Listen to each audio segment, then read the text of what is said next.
Sir frozen shoulder নিয়ে কথা বলবো। কাঁধ ব্যথা, হাত নাড়াতে পারছি না বা এই ধরনের কমপ্লেন আমরা হরহামেশা শুনে থাকি, কিন্তু কোনটিকে আমরা ফ্রোজেন শোল্ডার বলবো শুরুতে জানবো। ওয়েল, ফ্রোজেন শোল্ডার, আমরা যদি ফ্রোজেনকে আমরা চিন্তা করি যে জুমে যায়, আর শোল্ডার মানে শোল্ডার জয়েন্ট, তাহলে শোল্ডার জয়েন্ট যখন জুমে যায়, কোনো মুভমেন্ট থাকে না, ব্যথা হয়, তখন আমরা বলবো এটা ফ্রোজেন শোল্ডার। একদমই নড়াচড়া বন্ধ হয়ে যাবে, মানে জাস্ট লাইক মোস্ট অফ মুরগি আপনি রেখে দিয়েছেন, ফ্রোজেন করলেন, তো ওইটা যেমন ফ্রোজেন হয়, এখানেও তো একই অবস্থা, ফ্রোজেন হবে। তবে শোল্ডারে কিছু না কিছু মুভমেন্ট থাকেই। হ্যাঁ, একদমই। আবার একজ্যাক্টলি আমরা যদি শোল্ডার বলতে গ্লিনোহিউমারাল বুঝি, গ্লিনোহিউমারাল জয়েন্টে কোনো মুভমেন্ট ওরকম থাকে না, মোস্টলি ফ্রোজেন। তাহলে মুভমেন্ট কোথায় হয়? মুভমেন্ট হয় স্ক্যাপুলায়, মুভমেন্ট হয় আপনার থোরাক্সে, এরকম অন্য জায়গায় এরকম ঘুরায় মুভমেন্ট করে লোকজন।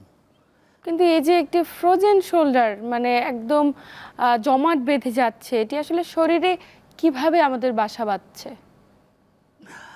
প্রথম হলো যে একটা বয়স। বয়স সাধারণত বলা হয় 35 বা 40 থেকে অনওয়ার্ডস, উপরের দিকে। এরপরে আমরা চিন্তা করি যে এখানে কোনো ট্রমা হয়েছে কিনা। এরপরে আমরা চিন্তা করি ওই লোকের ডায়াবেটিস আছে কিনা। আচ্ছা। এরপরে আমরা চিন্তা করি যে এইটা হওয়ার আরেকটা কারণ হলো কোনো না কোনো সময় আমার মা কি করছেন, মা উপর থেকে একটা জিনিস আনতে গিয়ে তার হাতে টান লাগছে। অনেক মায়েদের ব্রেস্ট ক্যান্সার হয়, তাদের এখানে অপারেশন হয়, তখন এটাকে ফ্রোজেন করে ফেলে।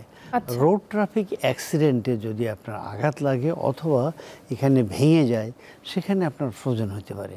এরকম অসংখ্য কারণ আছে ফ্রোজেন হওয়ার, মানে নানাবিধ কারণে হতে পারে, অসংখ্য অসংখ্য। কিন্তু ফ্রোজেন হয়েছে কিনা বিশেষ কোনো উপসর্গের মাধ্যমে কি বহিঃপ্রকাশ হতে পারে? আমরা বা আমি এবং আমার টিম সদস্য, আমরা ফ্রোজেন শোল্ডারকে প্রথমে আমরা মনে করি এটা একটা অ্যাডিসিভ ক্যাপসুলাইটিস। তাহলে অ্যাডিসিভ ক্যাপসুলাইটিসের টেস্ট কি? যেমন রেডিওলজিক্যাল যেসব এভিডেন্স আছে, এখানে খুব একটা কনফার্ম টেস্ট নাই বললে আমার মনে হয়। আচ্ছা আচ্ছা। তাহলে আমি এবং আমরা এটাকে কিভাবে বের করি? আমরা একটা কথা বলি, ল্যাম টেস্ট। এলতে ল্যাটারাল রোটেশন, এদিকে ঘোরানো, এতে অ্যাবডাকশন, এমতে মিডিয়াল রোটেশন।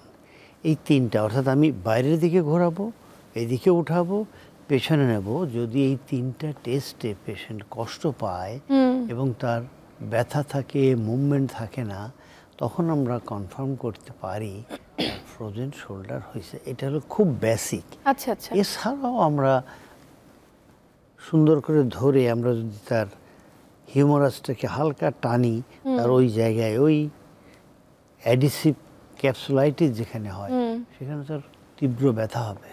আচ্ছা। তাহলে আমরা ভাববো যে তার এটা অ্যাডিসিভ ক্যাপসুলাইটিস। আমাদের ভাষায়, সাধারণ মানুষের ভাষায়, রুগীদের ভাষায় ফ্রোজেন শোল্ডার।